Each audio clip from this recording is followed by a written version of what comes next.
Still no official confirmation of who died Easter Sunday in a house fire in Vancouver or how that fire started. The medical examiner may release the names and ages of the 6 victims sometime tomorrow. K2's Joe English is live at the scene in Vancouver. And Joe, most people are already pretty sure they know. Well, I talked with somebody who knows the family, and that person wants to be anonymous, but they said the family is pretty certain that it was Tuan Dow, the father of the family, who started the fire here at this house, and it was Dow and 5 of his children who died in that fire, and that's what everybody else seems to think as well. Memorial set up here at the house. One of these lists the names of 5 of the Dow children. It's something neighbors were wondering about themselves as they watched this fire explode from the kids' bedroom. We don't know for a fact yet that that's who was in there, but it's not too tough to come up with your own theories, you know. From across the street, Carol Komanchik saw it all. Tuan Dow playing with his boys in the front yard last Friday. Just him and the kids. They were out.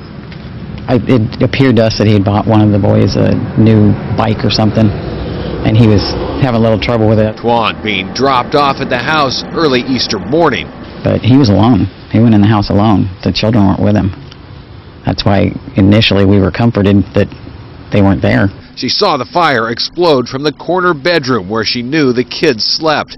Firefighters dousing the flames only to see them come back. We pretty much assumed right away that meant there was an accelerant of some sort in there, especially since they couldn't get it out, and just the strange way it burned and everything else. Eventually, it was all too much for her. So I finally just went in and found myself a comedy. Closed the shades and made myself watch that. But yeah, it's tough. It's a pretty horrifying feeling when you're standing there knowing that somebody's in there and you can't do a thing. Now, Lori Dow, the kid's mom, was not at the house when the fire broke out. She survived, as well as the oldest daughter. I did contact Lori Dow by phone this morning. She was very emotional, did not have a comment for us. Still too hard to talk about what happened to her family here. In Vancouver, Joe English, K2 News.